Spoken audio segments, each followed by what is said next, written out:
Hello everyone.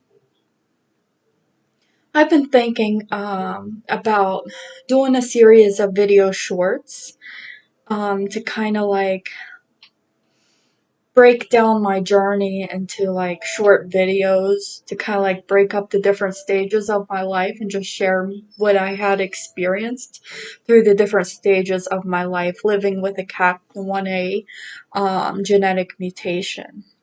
Um, This is going to be the number one video. It's going to be the introduction video.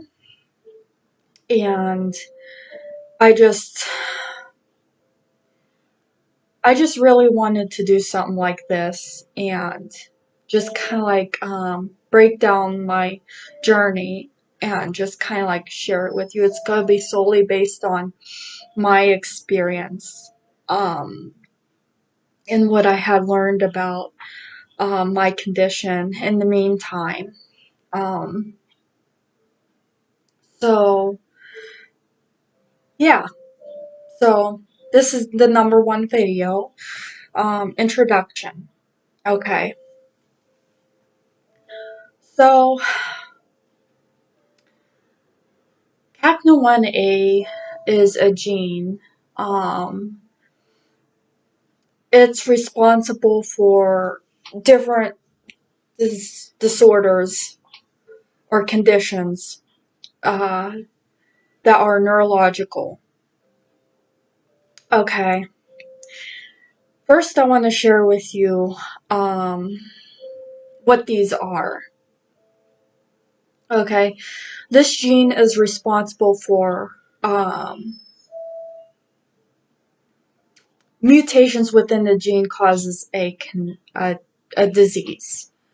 So I just happen to be one that inherited this weird genetic condition. And CACNA1A genetic variants are really rare. So the disorders associated with it are spinocerebellar ataxia type 6. Which is an adult onset neurodegenerative disease affecting the degeneration of the cerebellum, which is in the back of the brain. And it causes a person to progressively lose muscle control, coordination, and balance.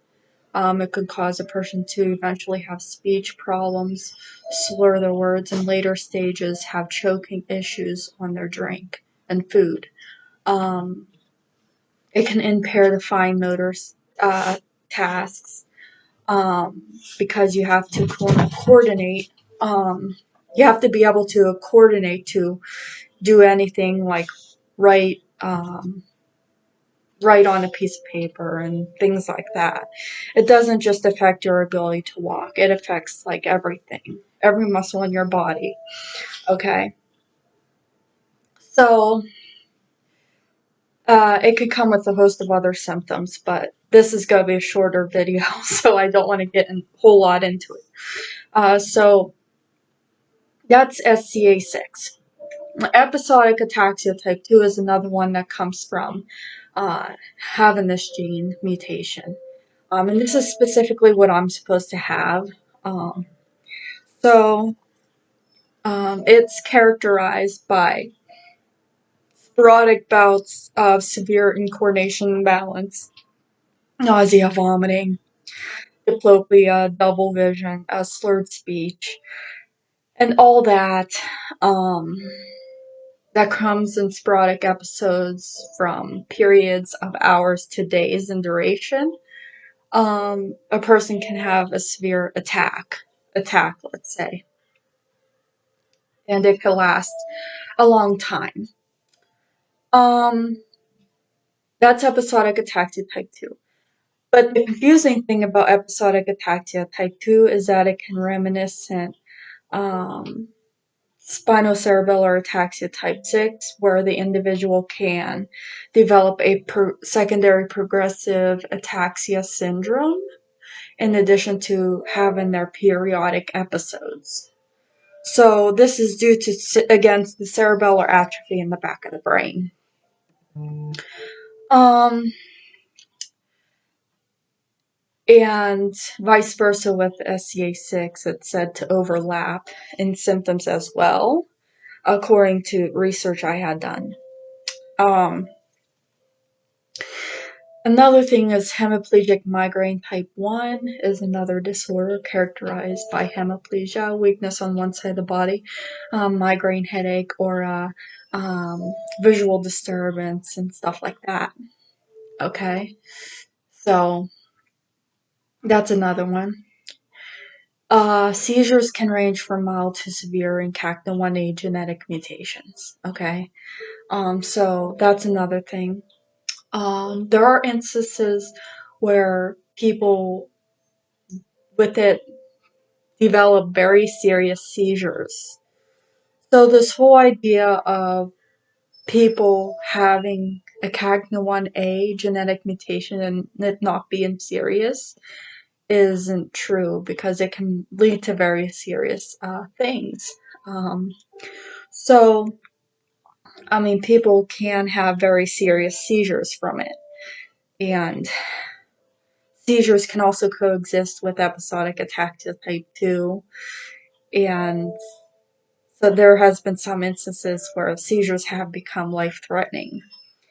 Hemiplegic migraine episodes in severe cases have become life-threatening with that too, the coma and the brain swelling.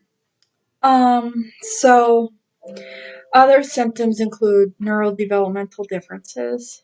Individuals can display intellectual disability, cognitive impairment, autism spectrum disorders, and things like that. And global developmental delays. So, hypotonia, low muscle tone. The child may appear a little bit floppy, unable to sit up. Some individuals are nonverbal and require full-time wheelchair assistance as well. So, it's just a wide spectrum of different disorders. It's not just, it works this one way. So, there's a lot that can come with it.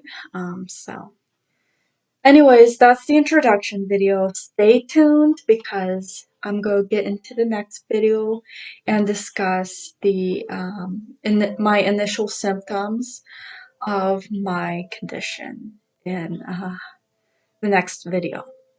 Bye now.